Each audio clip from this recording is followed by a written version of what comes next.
In 1997, a married couple set out on a weekend trek in Yosemite National Park. They were experienced hikers, carrying maps, gear, and enough supplies for 2 nights. By Sunday evening, their families expected them home. Instead, search teams found their campsite, tent still standing, sleeping bags neatly rolled, food untouched, campfire cold. No sign of the couple, not a single footprint leading away, just silence. For decades, the case has haunted investigators. What happened to Daniel and Claire Halloway at the Phantom campsite? If you want more stories of unsolved disappearances and long-buried secrets, hit subscribe. October 1997, Sierra Nevada foothills. The ranger remembered the cold more than anything else. The kind of cold that stiffened your joints and made even the trees seem brittle, as if a careless touch might shatter them into shards. He came across the campsite just after dawn. Mist clung to the ground like a gauze blanket, softening edges, blurring distance. At first glance, it looked like any other abandoned setup. A dome tent pitched in a flat clearing, a ring of stones blackened from a fire that hadn't burned in days. But then his eyes registered the details. An unease rose like frost along his spine. The sleeping bags were rolled tight, lashed with straps. A map was folded carefully on a camp stool. 2 enamel mugs sat side by side, a thin rim of coffee residue dried brown at the bottom of each. The tent flap was half-zipped, as if someone had meant to return. But the forest was silent.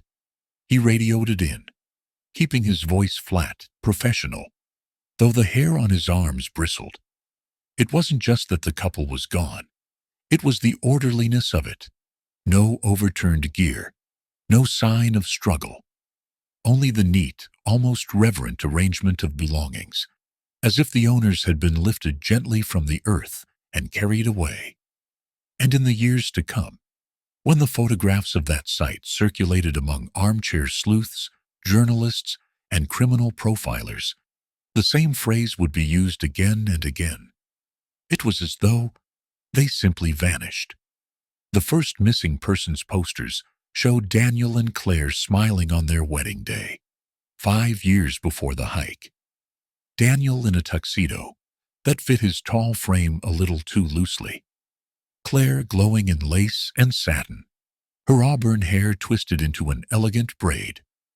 In the photo, their joy was uncomplicated, untouched by the wilderness of what was to come. By the time the flyers went up in trailheads, grocery stores, and gas stations around Yosemite Valley, that joy had become part of the haunting. Every missing persons case begins with an image, a snapshot meant to jog memory, to stir recognition. But images can mislead.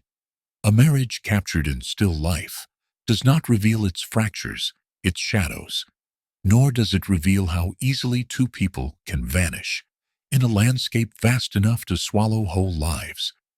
The official record stated that Daniel and Claire left their Sacramento home on Friday morning, October 17, 1997. They were headed for a 2-night trek along a well-established loop near Tenaya Lake, a popular route in fall when the aspens turn gold. Witnesses saw their red Subaru parked at the trailhead. Fellow hikers remembered brief encounters on the trail that first afternoon. Daniel, tall and bespectacled, adjusting the straps of his pack. Claire, shorter, smiling politely as she let others pass. They were supposed to return Sunday evening. When they didn't, their families waited through the night, then began calling ranger stations by Monday morning. Search and rescue mobilized quickly.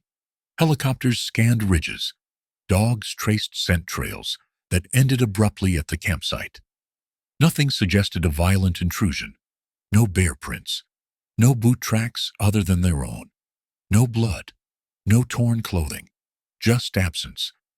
For weeks, volunteers combed ravines and riverbeds. Flyers multiplied. Paper ghosts pinned to trail posts and bulletin boards. Reporters descended, eager to frame the story with headlines like "Honeymoon Hike Turns to Mystery" and "The Phantom Campsite."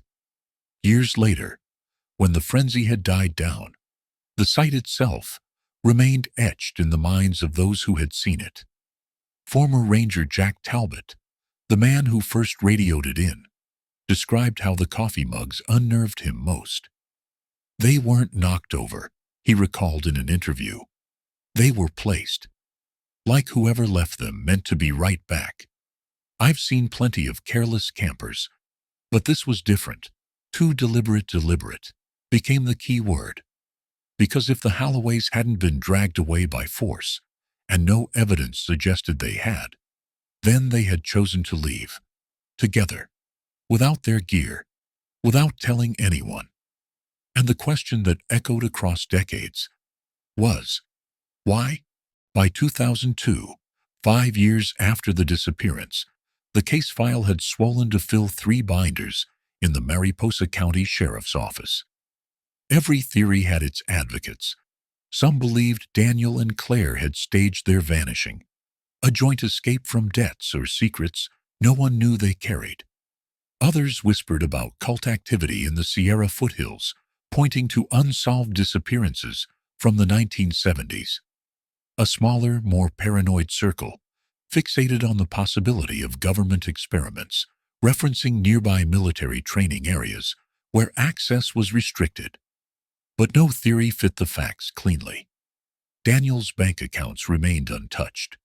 Claire's passport was never renewed. Both sets of parents died without answers, their obituaries still mentioning the still missing children, as if clinging to unfinished sentences. And yet, the mystery might have remained another cold file gathering dust, if not for what surfaced 22 years later. It began with a wildfire. In 2019, a late summer blaze swept through part of the Yosemite backcountry. When the smoke cleared and the ash cooled, fire crews discovered a metal lockbox, half buried near a cluster of boulders, less than a mile from the Phantom campsite. Inside were photographs, grainy, off-kilter images of 2 people moving through dense forest. Some shots showed Daniel and Claire clearly, their faces tense, almost fearful. Others depicted blurry figures behind them. Watchers, the lockbox reignited the case, like dry tinder. Theories multiplied. Old witnesses were re-interviewed. And the mystery of what happened to Daniel and Claire Halloway at the Phantom campsite deepened into something darker, more disturbing than anyone had imagined. The wildfire had raged for 8 days before firefighters declared it contained. It had eaten through ridgelines, scorched underbrush, and reduced centuries-old pines to blackened skeletons. When the winds finally shifted and the smoke thinned, crews were left to sift the ruins for flare-ups. That was when a hand tool struck something metallic in the dirt. At first, they assumed it was a camping stove, warped by heat. But as the soil crumbled away, a small lockbox emerged, scorched, dented, but intact. A fire captain pried it open with his multi-tool. Inside, wrapped in melted plastic, lay a stack of photographs sealed in a Ziploc bag. The fire had not touched them. The images circulated quickly, first among law enforcement, then, inevitably, through the press. The Mariposa Sheriff's Office issued a cautious statement. Items of potential evidentiary value related to a historic missing persons case have been recovered. The investigation is ongoing, but the photographs told their own story. They were black and white, developed from 35mm negatives, their edges curled with age. Most were badly framed, tilted, as if taken in haste. Yet the subjects were unmistakable. Daniel and Claire, hiking packs slung over their shoulders, eyes wide and wary. In one photo, Claire's mouth was slightly open, as though mid-word. In another, Daniel looked over his shoulder, expression taut. Several frames showed only trees, dense, shadowed trunks, But behind them, blurred and ghost-like, were figures. Men. Women? The silhouettes were too distant to tell, but they seemed to follow. The last image was the most disturbing. It showed the phantom campsite itself, the tent half-zipped, the coffee mugs, the map on the stool. The angle was from the tree line, as though someone had watched, waiting for Daniel and Claire to return, or documenting the moment they didn't. Detective Maria Alvarez studied the photographs in silence the day they were brought into evidence. She was 42, sharp-eyed, her hair streaked with gray, not from age, but from years of cases that gnawed at the edges of sleep. She had grown up in Fresno, close enough to hear Yosemite spoken of, with reverence, almost mythically. As a child, she had visited the park twice, once with her father, once on a school trip. Both times she remembered the sense of vastness, of human smallness against sheer stone and endless trees. Now she stared at the lockbox photographs, and the vastness felt suffocating.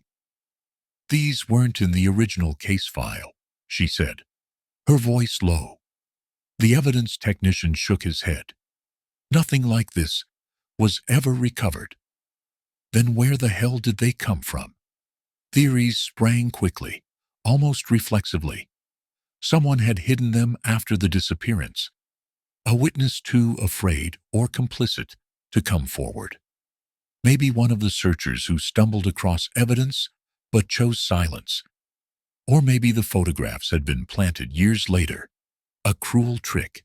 But the undeveloped negatives, found alongside the prints, bore date stamps consistent with the late 90s. The film stock had expired in 1998. The science ruled out hoax. Alvarez requested the case files, dust-covered binders stacked heavy on her desk. She spent nights leafing through reports written by long-retired detectives, handwritten notes about weather conditions, interviews with hikers, lists of recovered items. Everything returned to the same puzzle. A campsite too neat. A disappearance without trace. Now, 22 years later, there was trace. Fragments of a narrative caught in grainy photographs. She pinned the images to a corkboard in her office, arranging them chronologically. Daniel and Claire alive, moving along the trail. Figures in the distance. The campsite. And then, silence. The questions multiplied faster than answers. Who held the camera? Why were Daniel and Claire photographed? And most haunting, what happened after the last frame? By September 2019, the discovery had revived national attention. True crime podcasts dissected the photographs frame by frame. Online forums bloomed with theories. Some users claimed the blurred figures were cloaked cultists. Others insisted the angles matched known vantage points used by military surveillance. A few argued the Halloways had staged the photos themselves as part of an elaborate plan to vanish. Alvarez tuned out the noise. She returned to the forest. 2 weeks after the fire, she hiked with a team to the phantom campsite. The clearing looked different now. Charred, stripped, the ground a crust of ash. Yet the contours of the land remained. The fire had scoured away vegetation, revealing more than it had destroyed.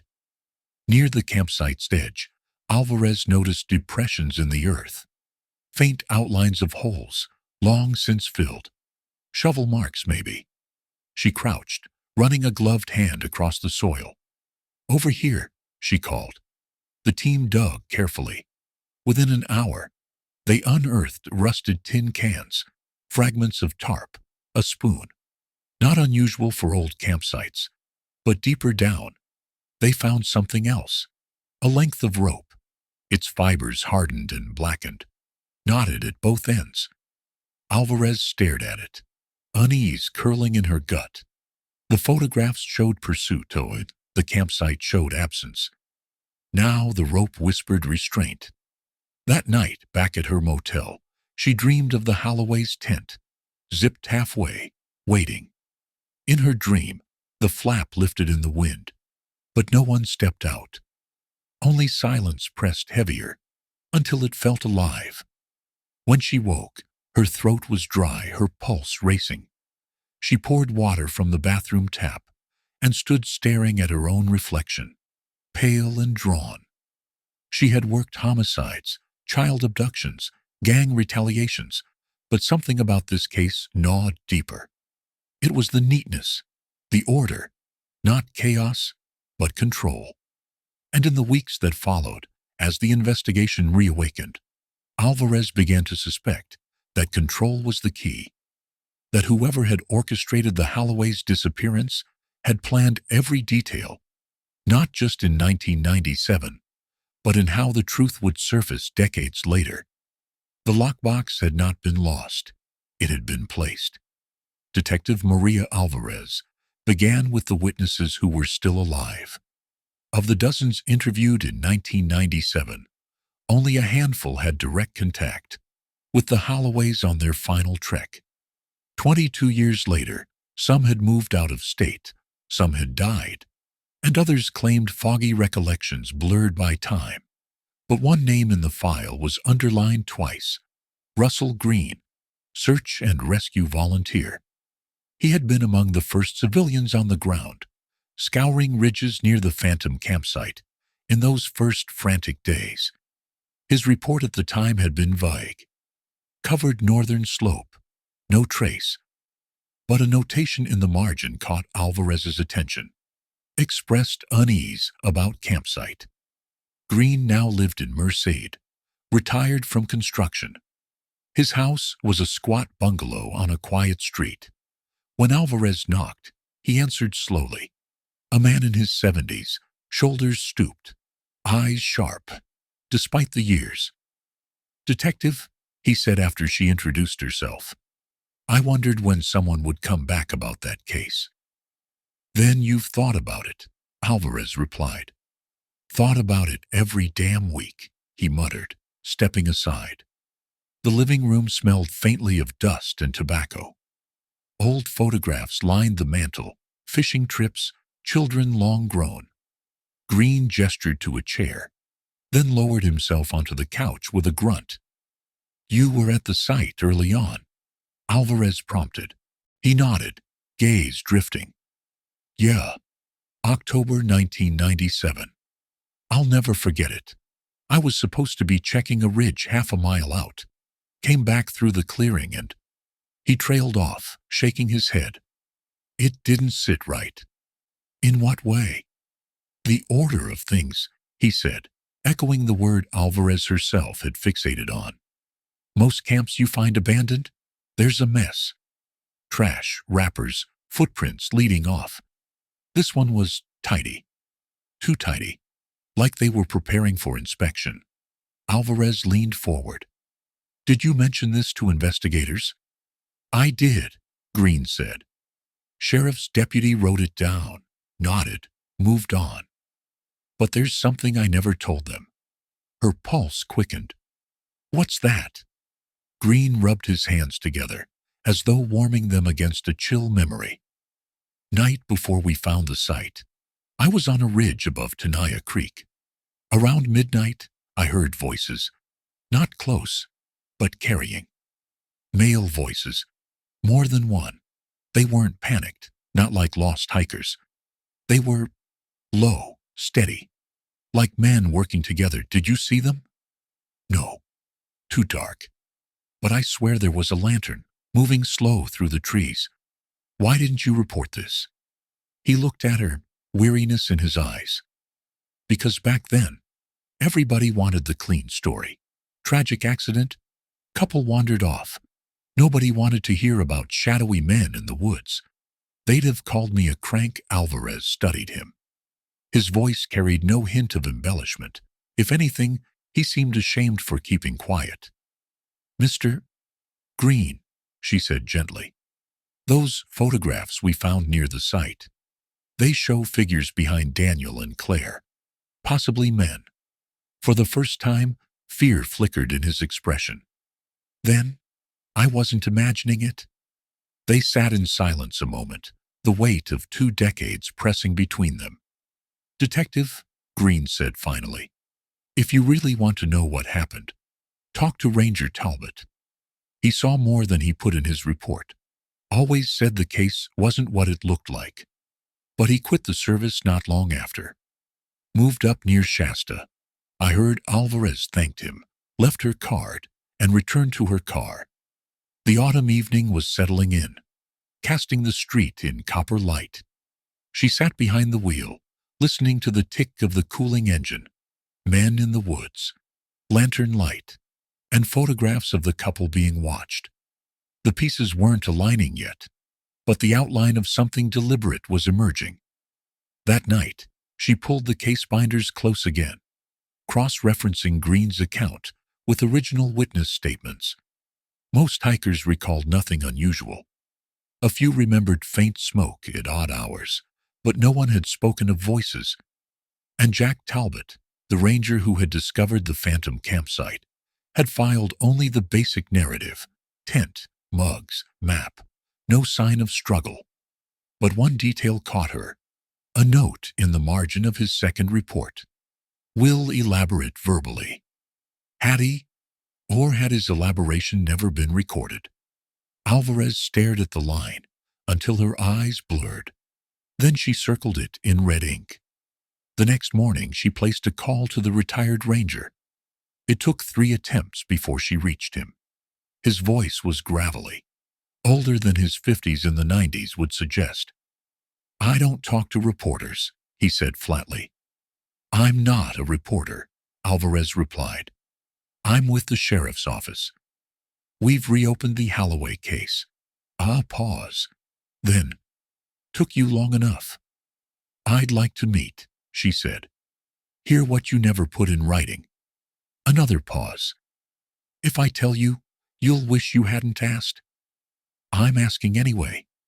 He gave her an address near Mount Shasta, 3 hours north. As Alvarez drove the highway that afternoon, smoke haze lingered in the distance from smaller blazes still burning. The road unwound through valleys and hills, and she felt the case tightening around her like a vice. Photographs hidden for decades, voices in the woods, a ranger's silence heavy as stone. When she finally pulled into the gravel driveway of a weathered cabin, Talbot was waiting on the porch, arms crossed. His eyes tracked her like a man weighing whether to speak or turn her away. "Detective," he said, voice low, "before we go inside, you need to know what I saw at that campsite. It wasn't just absence, it was presence. And I've spent 22 years trying to forget it." Alvarez's hand tightened on her notebook. Presence. The word chilled her more than any mention of disappearance. She followed him inside, not yet knowing that what Talbot carried would change everything she thought she knew about the phantom campsite. The cabin smelled of pine resin and dust. A wood stove squatted in one corner, its chimney cold. Shelves sagged under the weight of books and binders, their spines faded from years of sun through the window. Jack Talbot poured coffee into 2 chipped mugs and set one in front of Alvarez. His hands shook slightly, but his eyes were steady, dark with memory. "I was the one who found their camp," he began. "You've read that in the file. But what I didn't write down, what I couldn't write down, was what I felt standing there." He leaned back, staring at the wall, as though the scene played before him even now. The air was wrong, too still. Even the birds were quiet. I'd been in those woods most of my adult life, and I knew how silence could be natural, storms coming in, predators nearby. But this wasn't that. This was like the forest itself was holding its breath. Alvarez let the silence hang, only the faint tick of a clock filling the room. "I radioed in the discovery," Talbot continued, "but before the others arrived, I walked the perimeter. That's when I found it. A set of impressions in the dirt, 20 yards from the tent. Not boot prints, not animal tracks. They were bare feet, large, wider than any man's I've seen. 3, maybe 4 prints before they disappeared into leaf litter. Alvarez's pen froze above her notebook. Bare feet? He nodded. I took photos, gave them to my supervisor. When the file came back later, those photos weren't there. Suppressed. Or lost, depending on who you ask. But I know what I saw. Talbot rose and crossed to a filing cabinet.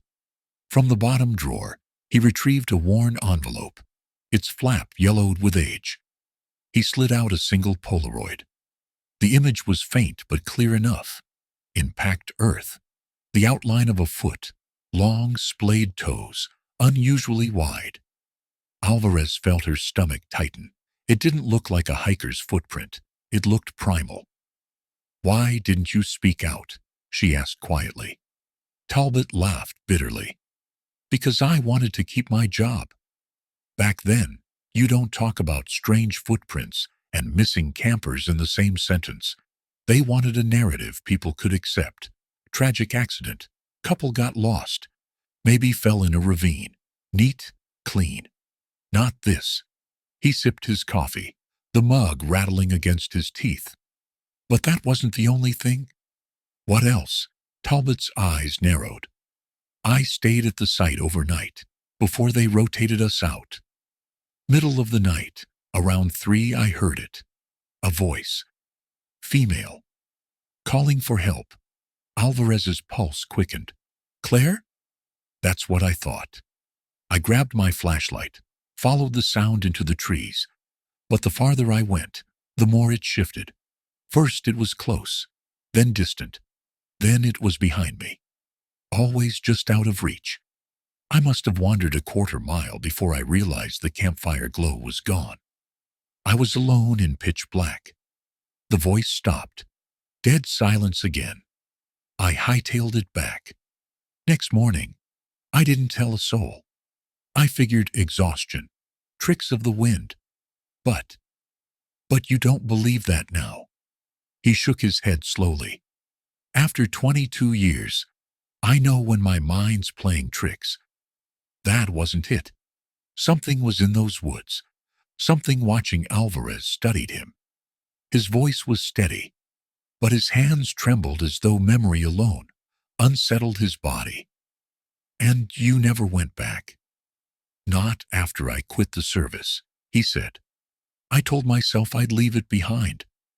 But every night I close my eyes, I see that campsite. Neat, tidy, waiting. And I wonder if the Halloways were ever meant to leave. They sat in silence.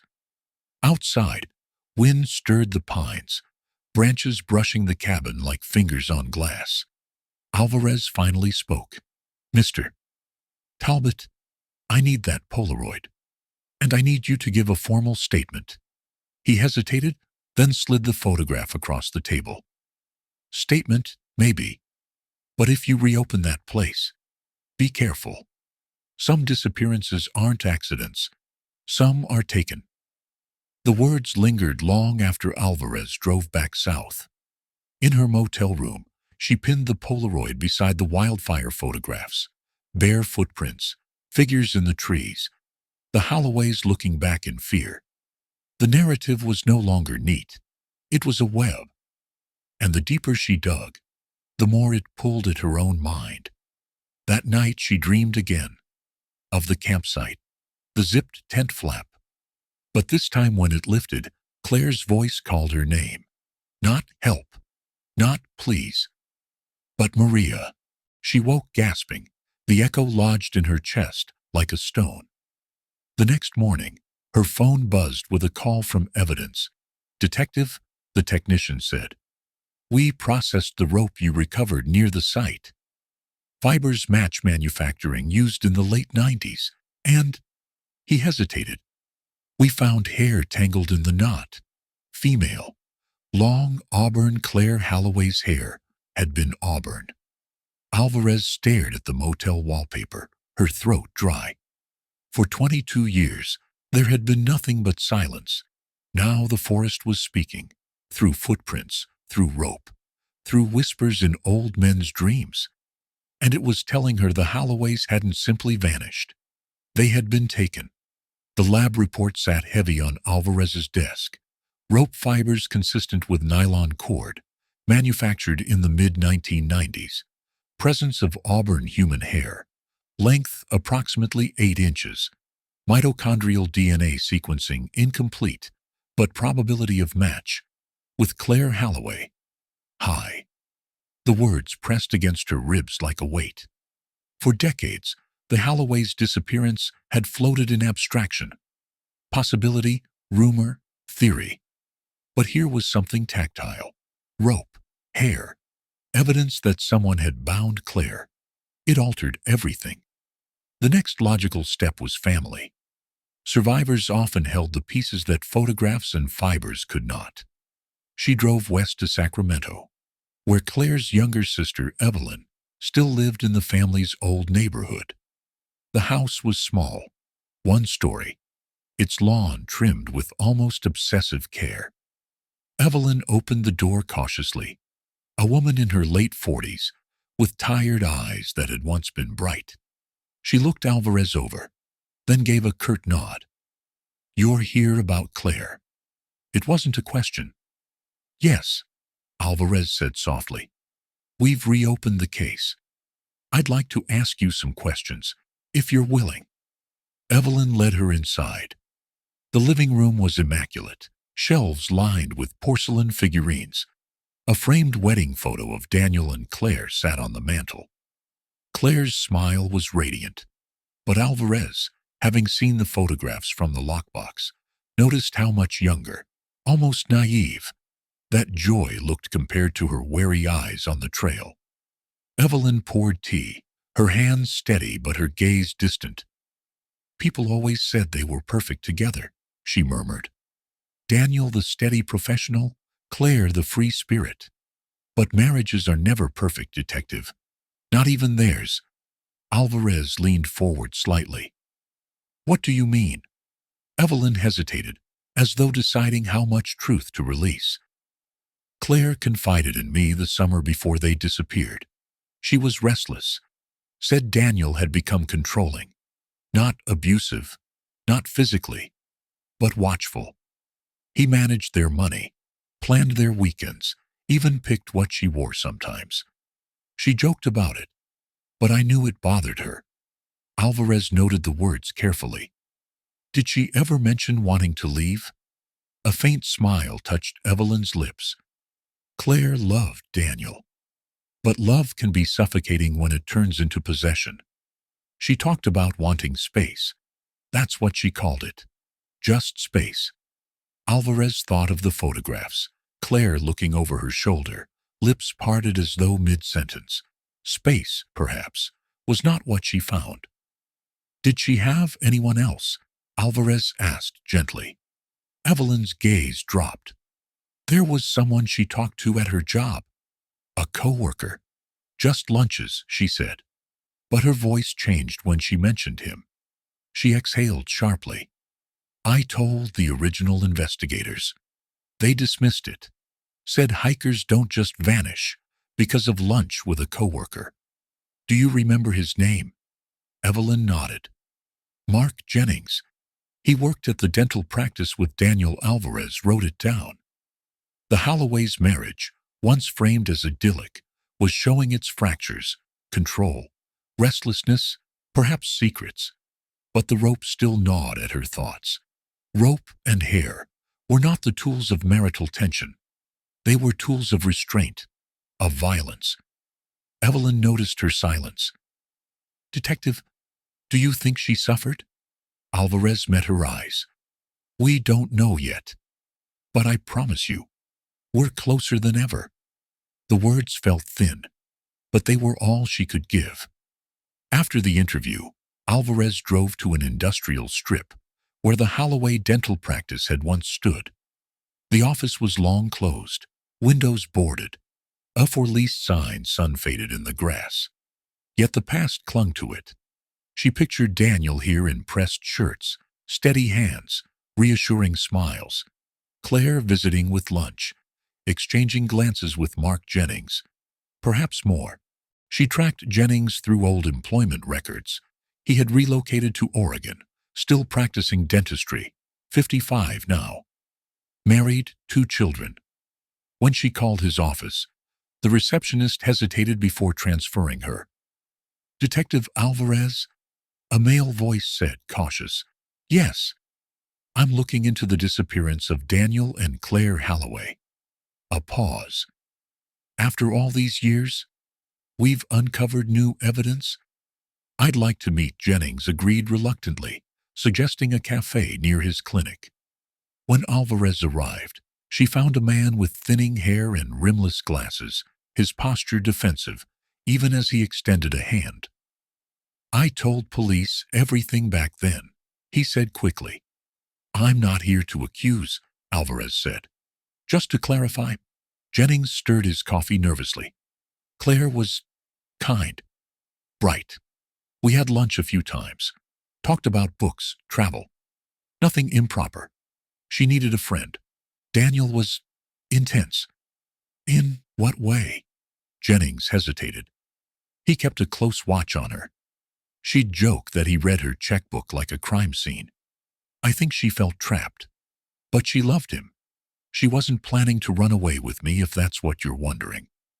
Alvarez studied him, his words aligned with Evelyn's. Claire was restless, Daniel controlling. But Jennings' guilt seemed less about infidelity and more about survivor's burden. "Did she ever mention being afraid?" Alvarez asked. He set down his spoon with a clatter. "Yes. 2 weeks before the hike, she told me she felt like someone was following them. Not Daniel, someone else. Said she'd wake up at night and hear movement outside their house. She laughed it off, said it was probably raccoons. But she didn't look like she was laughing." Alvarez's chest tightened. Movement outside. Voices in the woods. Bare footprints. She leaned closer. "Why didn't you tell investigators that?" "I did," Jennings said. His voice cracked. "I told them she felt watched. They told me it was irrelevant. Said missing hikers don't vanish because of raccoons." The bitterness in his tone was sharp, but beneath it was grief. Alvarez left the cafe unsettled. The narrative had split into shadows. A controlling marriage, a restless wife, an attentive coworker, and, circling all of them, something watching from the dark. That evening she pinned new notes to her board. Claire restless, wanted space. Daniel controlling. Possible marital strain. Jennings equals confidant. Dismissed in 97. Claire reported feeling watched weeks before hike. And beneath it, in bold red ink, not raccoons.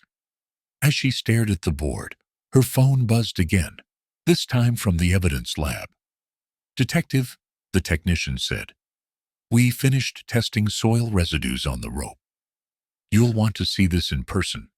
An unease she couldn't name crept over her. "What did you find?" A pause. Then softly, "Traces of blood. Human. Type O negative." Neither Daniel nor Claire had been O negative. The evidence tech slid the small vial across the stainless steel counter. Inside, the liquid was the color of rust, suspended in preservative. "O negative," he repeated. "That's about 7% of the population." Neither Daniel nor Claire Alvarez stared at it, her pulse steady but heavy. The rope wasn't just restraint, it was part of another story, another person. "Do we have a DNA profile?" she asked. "Partial. Too degraded for CODIS match yet. We'll keep running it through enhanced sequencing. But right now, it's just blood. Someone else bled at that campsite." She left the lab with the vial's image burned into her mind. For 2 decades, the Halloway case had been considered isolated, an unfortunate, haunting anomaly. But if the rope belonged to someone else, if another victim had bled into those knots, then the phantom campsite was not a single tragedy. It was a pattern. Back at her motel, she opened the binder again, flipping past brittle pages of statements. And there it was, nearly buried. A brief report, from October 1997, filed and never pursued. Two hikers from Fresno report hearing distant screaming near Tenaya Creek, night of October 14th. No follow-up. She underlined it hard enough to tear the page. Screams, blood, rope. Why had no one followed up? Because she thought grimly. It didn't fit the neat narrative. That evening she drove north, tracing the route Daniel and Claire would have taken. Granite cliffs rose in silence, the forest pressing close. Stopping near the creek, she walked the bank, flashlight beam sweeping black water. It was colder here, the air thin, sharp. She crouched by the current. 22 years ago, someone had screamed in this darkness. Someone who was not Daniel, not Claire. Alvarez straightened, shivering despite her jacket. This wasn't just about the missing couple anymore. The forest had swallowed others. The next morning, she placed a call to the sheriff's archives. Pull every missing person report from the Yosemite area, 1995 to 2000. Cross-check with O-negative blood type if available. It took 3 days, but the results arrived. 6 names, 6 vanishings within a 50-mile radius, all unsolved. One of them, a young woman named Rebecca Lyons, 23, vanished in 1996 while camping alone.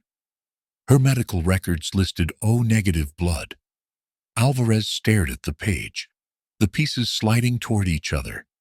Rebecca's disappearance had been overshadowed by the Halloways a year later. Reported as likely voluntary, she was a free-spirited traveler, drifting job to job. But what if it wasn't voluntary? What if the rope had bound her before Claire? The thought made her throat tighten. She drove to Modesto to meet Rebecca's brother, David, now in his 40s. He lived in a cluttered apartment, cautious when she knocked, but softened when she explained. "My sister?" His voice cracked. "No one's said her name in years. She vanished near Yosemite in 1996, Alvarez said gently. "We may have found evidence connecting her to another case." David sat heavily on the couch, covering his face. "They told us she probably ran off, that she didn't want to be found. But that wasn't her. Rebecca traveled, sure. But she always called me." Always. Alvarez placed the file on the table. She was O-negative. "We found blood of that type in rope, near a 1997 disappearance. We can't confirm yet, but it may be hers." Tears filled his eyes. All these years? And she was there too. Alvarez hesitated, then asked, "Did Rebecca ever mention feeling watched?" "Stalked." David looked up sharply. "Yes. Letters she wrote me a few months before she vanished. Said she'd wake up to the sound of footsteps outside her tent.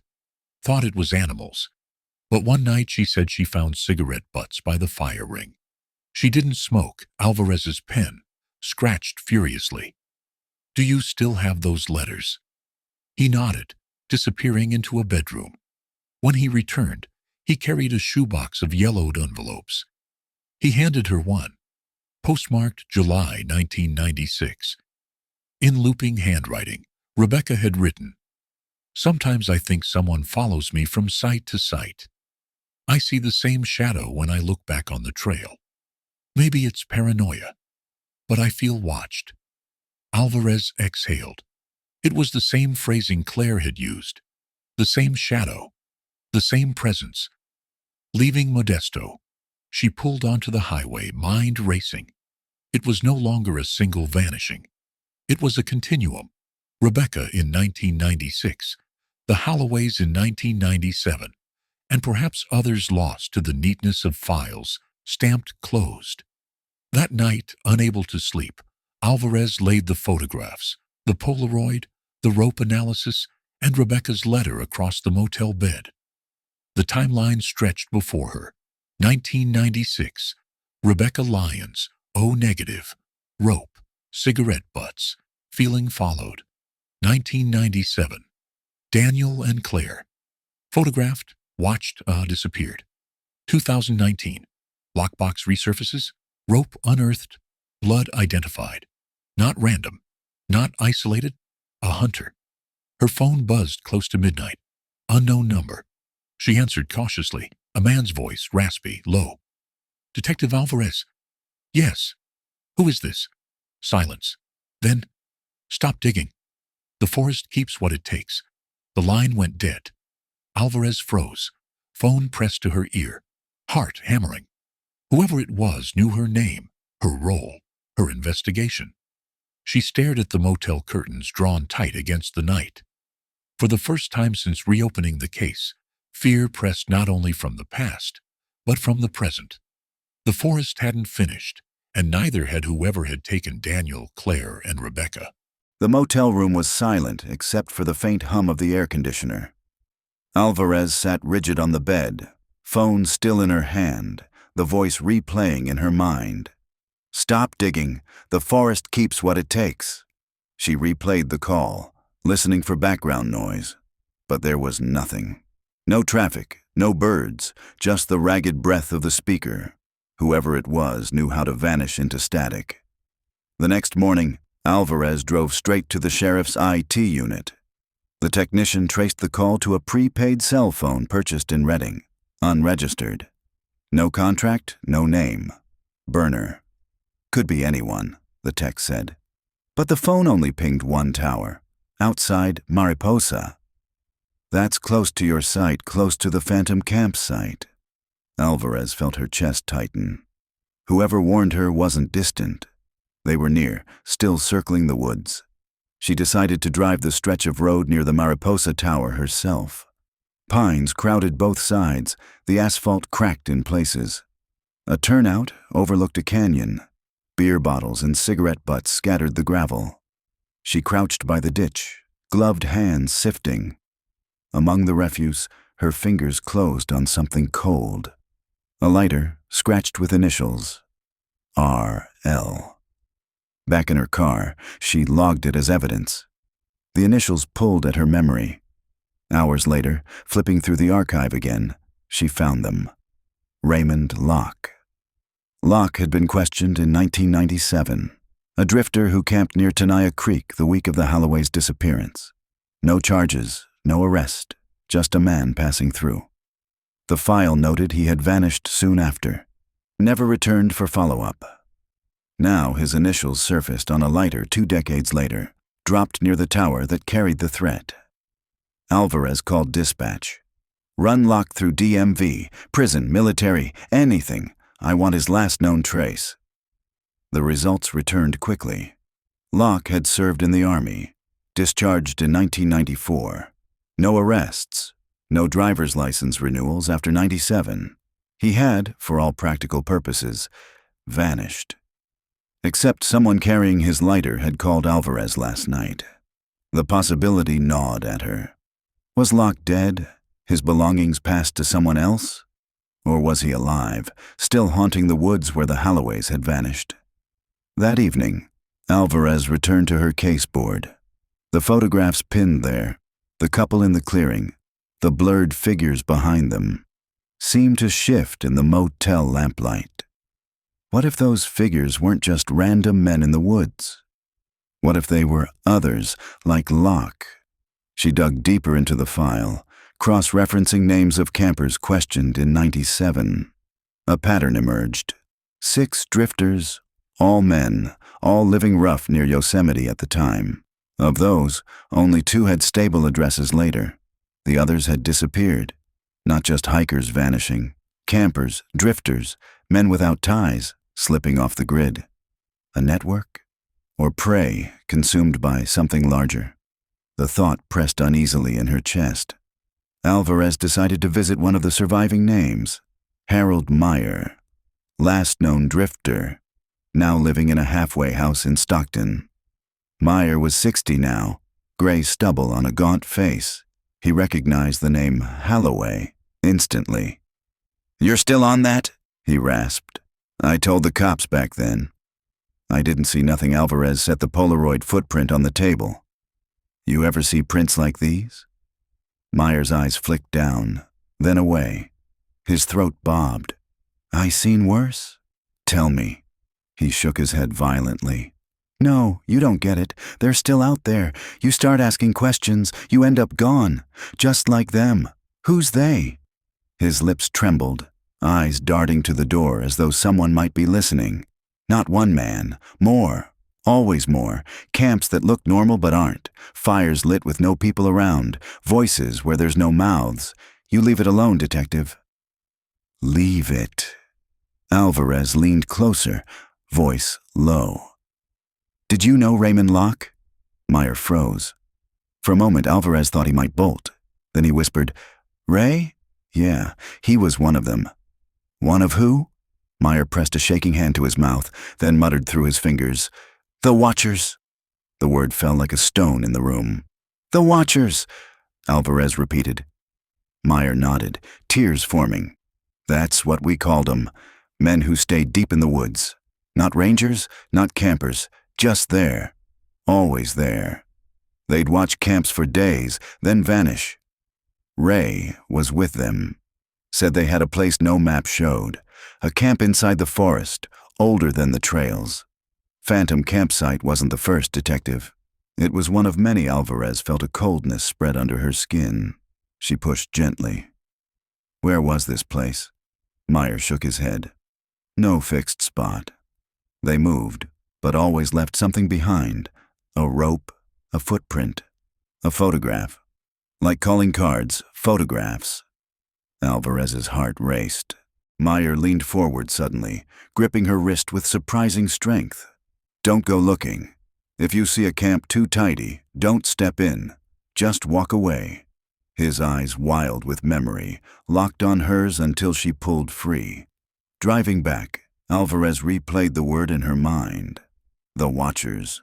Not a single predator. A group. Men who stalked the trails, leaving rope and footprints, watching campers through branches. And the phantom campsite wasn't a solitary mystery. It was a doorway. When she reached her motel, a manila envelope waited outside her door. No return address. Inside were photographs, grainy, black and white. Campers in the woods, couples, solo hikers. All taken from a distance, all unaware. And in the corner of one image, almost hidden by shadow, a figure. Tall, gaunt, watching. The photographs lay spread across the motel bed like relics. Each one captured a moment of intrusion. Campers laughing around a fire, a woman brushing her hair at the edge of a creek, a child climbing over boulders. None of them looked at the lens. None of them knew. Alvarez lifted the final photo again, the one with the shadowy figure in the corner. The proportions were wrong, elongated. It could have been a trick of the trees, but her gut told her it wasn't. Someone was there. Her phone buzzed. The number was blocked. She answered cautiously. "Detective Alvarez." A voice whispered, distorted, almost playful. "Do you like the pictures?" Her throat tightened. "Who is this?" Silence, then, "You're close. Too close. The forest doesn't forgive trespass, the line cut." Alvarez sat very still, phone still warm in her hand. Whoever they weren't just watching hikers.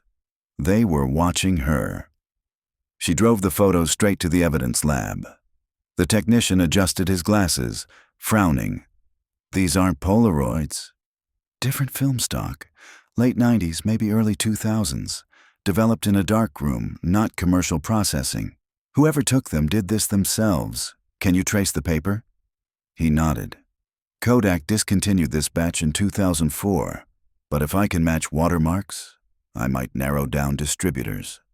It'll take time she didn't have." That evening, Alvarez returned to the phantom campsite. The forest was hushed, late sun staining the granite gold. She moved carefully, photographing the ground, the tree line. She half expected to hear voices again, the same echo Talbot described. Instead, she found something else. Pinned to the trunk of a cedar with a rusted hunting knife was a note, handwritten on lined paper. "Leave the forest. Last warning." Her stomach clenched. They were toying with her now, pulling her deeper, testing how far she'd go. She pocketed the note and turned, only to freeze.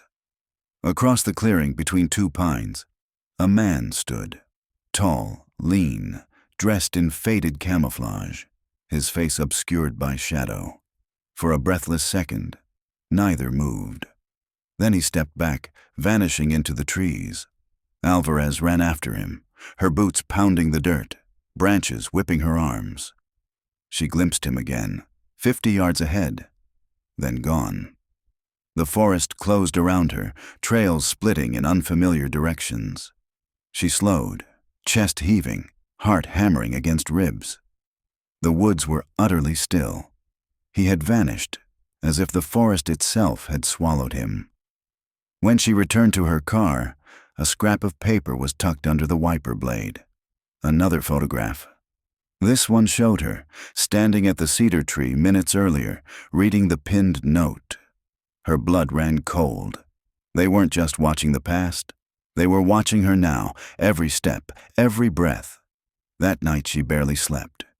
Each creak of the motel walls set her upright, hand on her holster. By dawn, she made her decision. If the Watchers were a network, they needed supply lines, film, rope, places to develop photographs. They weren't phantoms, not really. They were men, and men left trails. She started with the lighter. R.L. Raymond Locke, the drifter who'd slipped out of records in '97. His military file listed a next of kin, a brother in Nevada, estranged but still alive. The brother, Thomas Locke, lived in a weathered trailer outside Ely. He answered the door warily, eyes bloodshot, cigarette dangling. "I ain't seen Ray in years," he said flatly when Alvarez showed her badge. "Not since he came back from the army. He was different then, jumpy, always looking over his shoulder. Did he talk about Yosemite?" Thomas gave a bitter laugh. That's all he talked about. Said he'd found people there who understood. Called them brothers. Said they knew how to live outside the law. Outside the world. Alvarez felt the words sink. The Watchers? Thomas froze. His face paled. "He told you that?" "I heard it elsewhere." Thomas shook his head slowly. "Then you're in trouble, lady." He said, "Once you hear the name, you don't forget it. You don't get away." "Where is he now?" Thomas stubbed out his cigarette, hand trembling. "If Ray's alive, he's in those woods." He said the forest was his church. Said they'd always come back to it. Alvarez drove away, with dusk pressing against the horizon, the trailer shrinking in her rearview mirror. The Watchers weren't a rumor anymore. They were a congregation. Men like Locke, bound not by blood, but by something darker. An oath to the wilderness that had consumed Daniel, Claire, Rebecca, and perhaps countless others. And now they had turned their gaze on her. As she re-entered the motel, a thought surfaced like a whisper. The forest doesn't forgive trespass. She turned the lock, slid the bolt, but it didn't ease the chill in her chest, because she knew deep down that the forest was no longer outside her door. It had followed her in. The library in Mariposa smelled of dust and pine resin. Its shelves held tourist guides, trail maps, and histories of California gold camps. But Alvarez had come for something less polished. The ranger logs. A librarian, gray-haired and brisk, led her to a back room. "Oldest records are on microfilm. Nobody asked for them." Alvarez smiled thinly. "I'm nobody then." She threaded the film through the reader, screen flickering to life. Line after line of hand-typed entries scrolled by. Routine patrols. Fires contained. Lost hikers recovered. Then, in a log dated August 1972, she paused.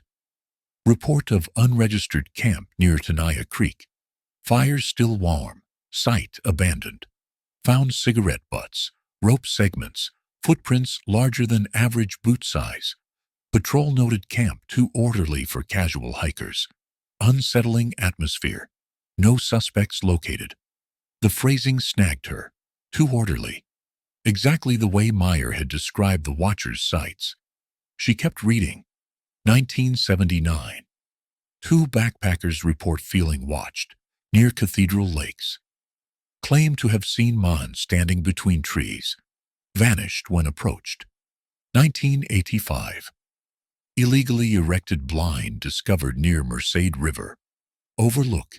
Constructed from branches and canvas. Clear line of sight to campground below. The pattern was unmistakable. For decades, shadows had slipped between the trees, building hidden camps, watching. The watchers weren't born in the 90s. They had been here all along, a presence as constant as the granite cliffs. Alvarez rubbed her eyes, heart pounding. The forest wasn't simply backdrop. It had been hunting ground for generations. She copied pages, photographed entries. The deeper she dug, the more a chilling consistency emerged. Unregistered fires, neatly extinguished. Cigarette butts clustered like ritual. Footprints larger than average, sometimes barefoot, sometimes boots. Rope segments, frayed and discarded, signs left as if on purpose, markers or trophies. By evening her head ached from the glow of the microfilm reader. But she had found enough. She packed the copies and drove back to her motel, the dusk sky a bruise over the Sierras. Inside, she spread the evidence across the bed. The ranger logs, the Polaroid, the rope, the letters. Threads spanning decades, converging at one phrase, the watchers. Her phone buzzed. A message, unknown number. You're reading the wrong history. We write our own. Attached was an image, a grainy photograph of Alvarez herself, sitting at the microfilm reader hours earlier, the glow illuminating her face. Her stomach lurched. They had been inside the library, watching. She called the sheriff's office immediately. Deputies swept the library, checked cameras. No trace. The photo had been taken on film, not digital. Another calling card. Back at her room, Alvarez sat in darkness, blinds shut tight. The watchers weren't only a mystery. They were present tense, flesh and blood, and they were circling her closer each day. The next morning she drove to Yosemite headquarters, requesting an interview with retired Ranger Frank Delaney, who had logged the 1972 two-orderly camp. Delaney was 82, living in a cabin on the outskirts of Oakhurst. He welcomed her with suspicion that softened once she showed the copied log.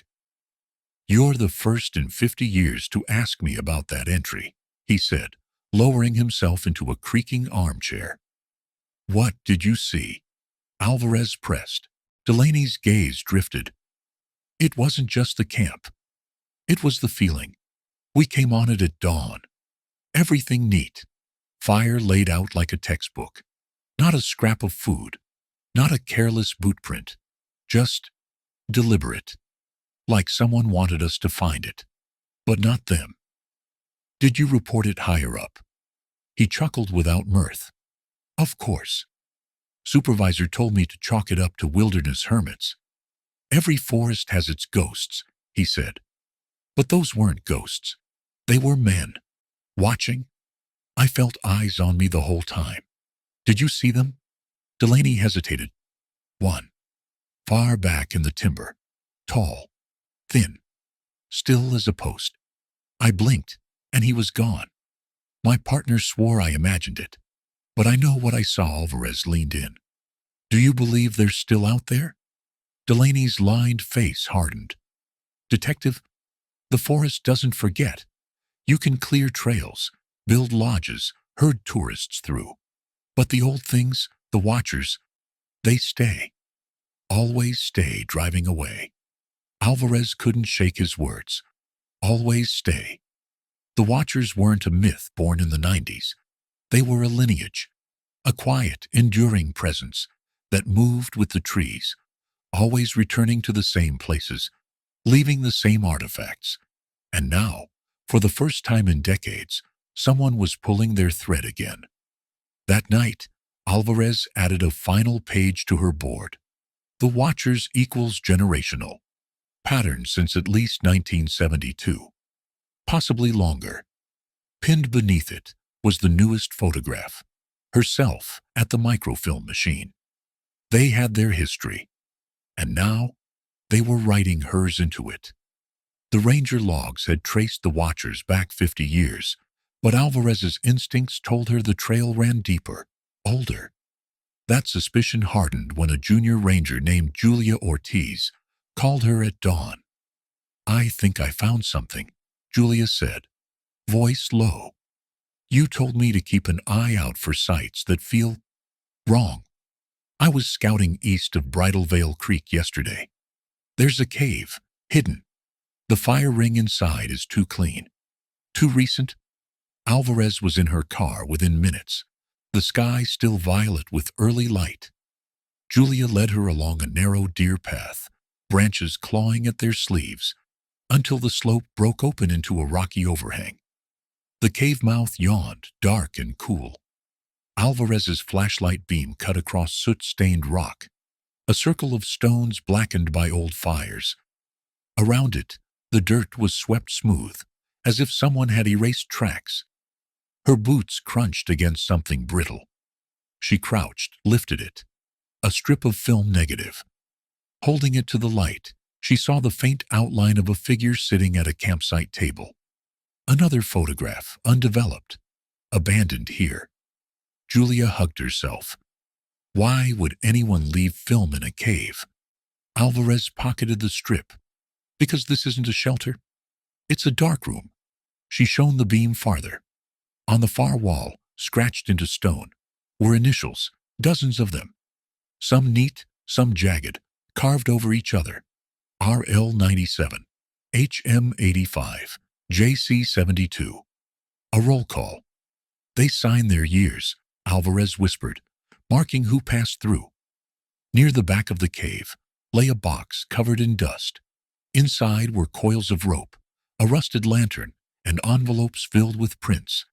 Alvarez slid one free.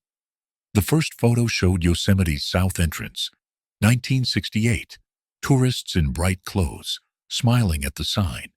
The second, a family picnicking by Mirror Lake, early 70s. The third made her throat tighten, Claire Halloway in 1997, brushing her hair by the phantom campsite fire. Julia covered her mouth. "Oh my God!" Alvarez's hands shook as she thumbed through more. Different years, different faces, families, couples, solitary hikers, all taken from a distance, all watched. This wasn't just Yosemite in the 90s. It was Yosemite across half a century. And then she found the last envelope. Inside were photographs not of Yosemite at all, but of Oregon, Washington, Montana. Other parks, other forests. The Watchers had spread, carrying their rituals across the wilderness of the West. Her pulse thundered. This wasn't a local cult. It was an itinerant brotherhood. She packed the box carefully. Evidence. Proof. As they exited the cave, Julia froze, pointing. A cigarette smoldered on a rock outside, still curling smoke. Alvarez's blood iced. Someone had been here minutes ago. She scanned the tree line. Nothing. Just silence pressing thick as fog. They hurried back to the ranger vehicle, Alvarez's hand never leaving her holster. She kept glancing at the mirrors as they drove. Certain shadows shifted among the trees. Back at headquarters, Alvarez cataloged the photographs, negatives, and ropes. The box itself reeked of mildew, but the evidence inside was damning. Proof the Watchers were no myth. Her report climbed fast through channels. Federal agents were briefed. The case could no longer be contained to a missing couple. It was a network, crossing state lines, decades old. That night, Alvarez returned to her motel, exhaustion dragging her down. She dropped the box of copies on the bed and sank into a chair. The phone rang. She answered, bracing herself. The same rasping voice filled her ear. You shouldn't have gone into the cave. Her heart slammed. Who are you? You think history is written in paper. It's written in blood. You won't understand until you join it. The line clicked dead. Alvarez sat frozen, staring at the cave photographs spread before her. The faces of the watched stared back, smiling, unsuspecting, long since gone. Her discovery had blown the case open, but the watchers knew, and they were closer than ever. She rose, drew the motel curtains tight. Out on the street, across the glow of the parking lot, a man stood still as a post, watching her window. When she blinked, he was gone. The conference room smelled of stale coffee and leather. Federal agents filled the seats, their suits crisp, their expressions flat. Alvarez stood at the end of the long table, photographs spread before them. The cave cache, the rope coils, the carved initials. This is no isolated case, she said, voice steady though her stomach twisted. The watchers have been operating for decades. Yosemite is their center. But the pattern extends north, Oregon, Washington, Montana. They watch, they stalk, and some of the people they watch never come home. The agents flipped through the photographs silently. At last, the man at the head of the table, Special Agent Monroe, looked up. His eyes were pale, hard. "We appreciate your thoroughness, Detective," he said evenly. "But this is federal now. We'll take it from here." Alvarez stiffened. "With respect, Agent, I've carried this case from a dusty lockbox to evidence of a national network. I'm not stepping aside." Monroe's gaze cooled. "Chain of command isn't negotiable. Hand over your files." Reluctantly, Alvarez slid the folders forward. Monroe stacked them, fingers lingering on the photographs of Claire Halloway, brushing her hair by the fire. His thumb paused there too long, as though caressing the edge. Something in Alvarez's chest shifted uneasily. After the meeting, she walked the hall with Julia Ortiz, who had been allowed to sit in quietly. "Did you see him?" Alvarez whispered. "Monroe. The way he touched that photo. Like it wasn't evidence, like it was—" She broke off, jaw tightening. "Possession." Julia frowned. "You think—" Alvarez lowered her voice further. "If the watchers are generational, embedded, what makes us think they don't have sympathizers inside law enforcement? Someone's been leaking information. They knew I was in the library, at the cave. They knew everything." Julia's eyes widened. "You think Monroe? I don't know." Alvarez cut in. "But I'm not handing this over blind." That night, Alvarez made copies of everything, the photographs, negatives, notes. She hid them in her car, under the spare tire, a backup in case the originals disappeared. Around midnight, she left the motel to clear her head. The air was cold, the lot empty. Or nearly. Near the far lamppost, a sedan idled, headlights off. She slowed, instincts prickling. The driver's silhouette was still, watching. Alvarez turned back, walked quickly inside. Minutes later, through the blinds, she saw the car roll slowly past her rooms, then vanish into the highway dark. The next morning, Monroe called her into his temporary office. "You'll be reassigned after today," he said without preamble. "Your part's done. We'll continue the investigation." Alvarez's jaw tightened. "And bury it, you mean?" Monroe's expression didn't change. "Careful, Detective." She leaned closer. Tell me this. How did they know I was in the Mariposa Library before anyone else did? Or in that cave with Ortiz? Who told them?" Monroe's pale eyes flickered, just once. "We're finished here." Alvarez left with her pulse drumming. If Monroe wasn't a watcher, he was something adjacent, an enabler, a shield. Later that day, Julia rushed into Alvarez's motel room, face pale. "They pulled me off the case," Julia said, voice shaking. told me to go back to routine trail duty. But before I left, I saw Monroe in the evidence room. He was holding one of the envelopes from the cave. He slid a photo into his jacket pocket. Alvarez felt the floor tilt beneath her. Which one? Julia swallowed. The one of you? At the microfilm machine, the world narrowed to a cold point. The watchers had infiltrated higher than she imagined. Monroe wasn't just investigating them. He was with them, or at least feeding them. That night, Alvarez slept in shifts, pistol on the nightstand, the copied files under the bed. Dreams came jagged, figures in the trees, Claire turning to face her with hollow eyes, Rebecca whispering from the creek. She woke before dawn, drenched in sweat, certain someone had breathed in her ear. The motel room was empty, but on the table by the window lay a new photograph. Her, sleeping?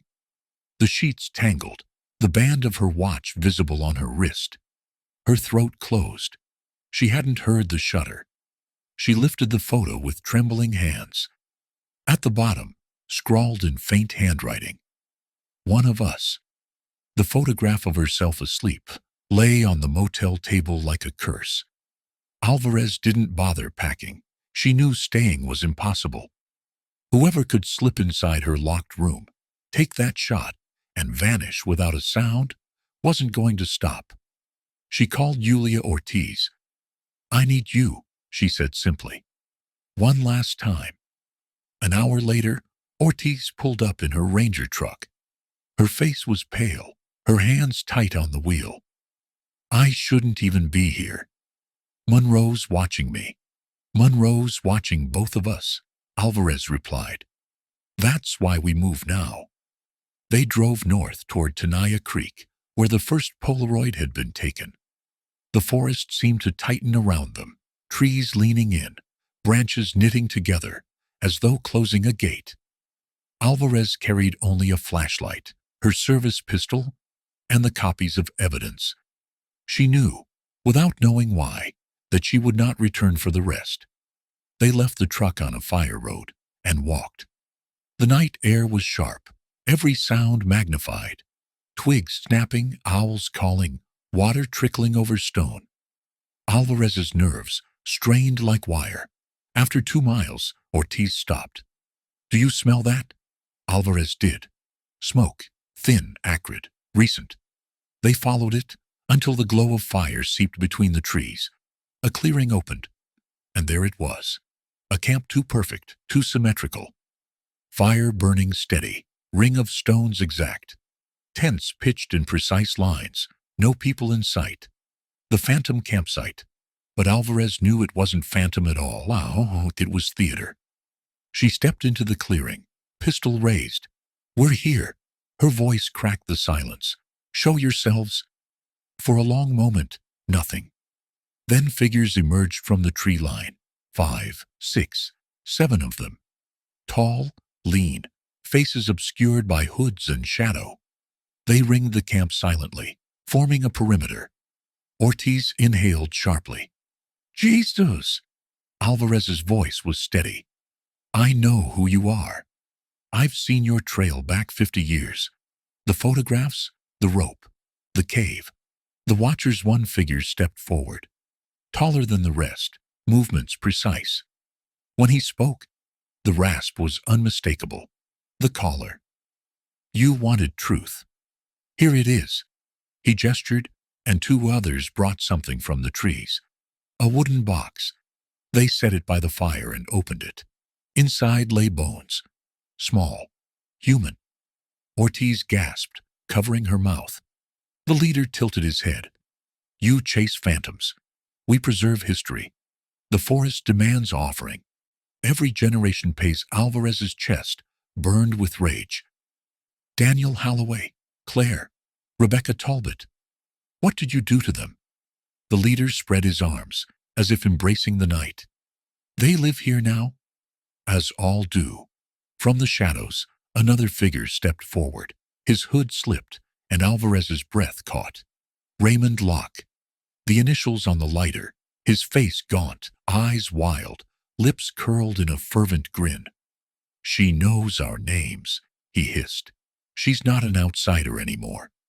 The leader's voice dropped to a whisper. One of us. The words from the motel photograph? Ortiz gripped Alvarez's arm. We need to go.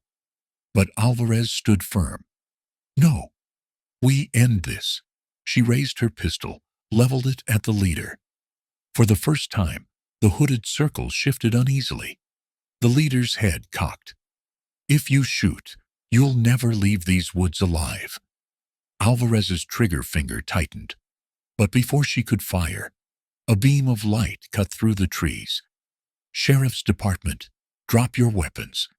Dozens of flashlights flared, voices shouting. Deputies surged into the clearing, rifles raised. Behind them, FBI agents in tactical gear. Monroe at their head.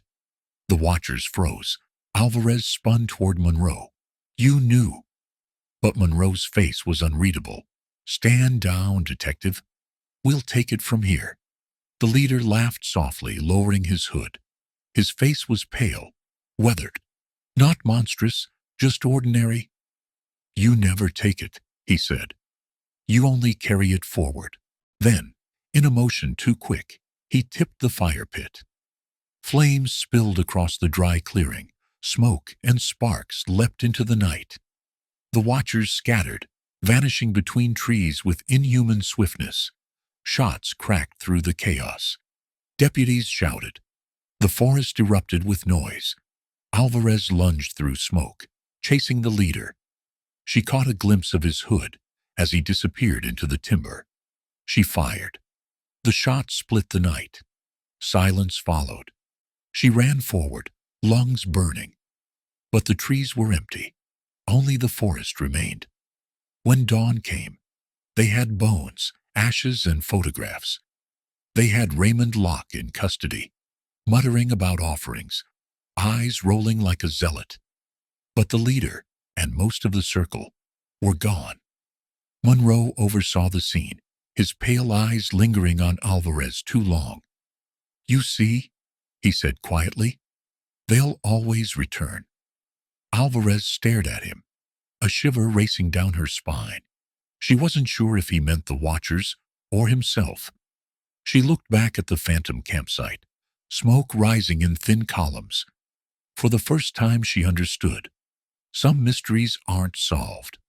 They're endured, and the forest never really gives anything back. Weeks later, Yosemite's granite walls gleamed under winter light. Snow dusted the meadows, muffling the usual chatter of tourists. The park felt subdued, as though the forest itself was catching its breath. Detective Alvarez stood at the edge of the clearing, where the phantom campsite had burned. The fire pit was gone now, replaced by churned earth and blackened stones. Deputies had swept the site, carted away every scrap of evidence, yet the space felt unchanged, haunted by geometry too precise for chance. She closed her eyes, and the memory came back. The hooded figures circling, the bones in the box, the leader's voice rasping like dead leaves. We preserve history. The forest demands offering. Official reports told a cleaner story. A rogue group of extremists, a ritual site uncovered, arrests made, justice served. But Alvarez knew what the files didn't say, that most of the watchers had vanished into the timber that night, slipping away like smoke. Locke was in federal custody, but his mutterings were dismissed as the ravings of a traumatized veteran. Monroe and his team had redacted half the cave photographs. The story would never be whole. She crouched and touched the soil, cold against her palm. They'll always return. Monroe's words echoed. Behind her, Julia Ortiz approached, bundled in a ranger's jacket, breath clouding. You shouldn't be here, she said gently. I know. Julia stood beside her, silent for a long moment. Then, they closed the missing persons cases. Halloway, Rebecca Talbot, even Claire closure, Alvarez said bitterly. That's what they call it. Julia's eyes softened. The families came last week. We took them to the cave. They wanted to see where the photographs were kept. They wanted proof, I guess. One of them said it's better to imagine their loved ones were taken by men than by the void. Alvarez didn't answer. She thought of the Polaroid of Claire brushing her hair, unaware of the lens, of Daniel's smile around a campfire, of Rebecca's echo on the creek. They had been erased by men who believed the wilderness required sacrifice. She rose, brushing dirt from her gloves. It doesn't feel finished. It never will, Julia replied. But at least people know now. The watchers aren't a campfire tale anymore. Alvarez looked across the blackened ground, the ring of trees standing solemn. Knowing isn't the same as stopping. Julia hesitated. Are you going to stay on the case? Alvarez let the silence stretch before answering. It's not my case anymore. It never was, really. It belongs to the forest. As they walked back to the trail, Alvarez felt eyes on her again. Not imagined, not paranoia, just a weight, subtle as the hush of falling snow. She turned, scanning the tree line. Nothing moved, but in the hush of pines, she thought she saw a figure, tall, still as a post. When she blinked, it was gone. She didn't tell Julia. Back in town, Alvarez filed her final report, stripped of details Monroe would never allow through. She kept one copy for herself, locked in a drawer, for the day someone else came asking. She mailed another anonymously to a journalist she trusted, unsigned. Let the truth bleed where it could. That night, she drove past the Halloway home. A single light glowed in the window. She didn't stop. Some wounds weren't hers to reopen. In her motel room, she poured a glass of water, sat by the window, and watched headlights drift along the highway. On the table lay one last photograph, not left by the watchers, not stolen from evidence, one she had taken herself. It showed the cave wall, initials etched in stone, RL 97, HM 85, JC 72. Generations who had stood in the same dark place, leaving proof of their presence. Alvarez studied the marks until her eyes blurred. The forest doesn't forgive trespass. She knew the watchers hadn't ended. They had thinned, scattered, gone to ground. But like roots, they would surface again. In another park, another clearing, another family vanishing into the trees. The phantom campsite was only one chapter. She turned the photo face down. Tomorrow she would go home, step back into ordinary cases, ordinary lives. But a part of her would always be here, listening for the sound of branches cracking where no one should walk, watching for the silent flash of a camera where no lens belonged. She lay down, unable to sleep. Sometime before dawn, she dreamed of the clearing. The fire still burned, steady and symmetrical. Figures stood at its edges, faces hidden, unmoving. And among them, a new figure, herself, standing tall, hood drawn, eyes watching. When she woke, her heart was pounding. She didn't know if the dream was warning or invitation. Either way, she understood now. Some mysteries don't end. They wait.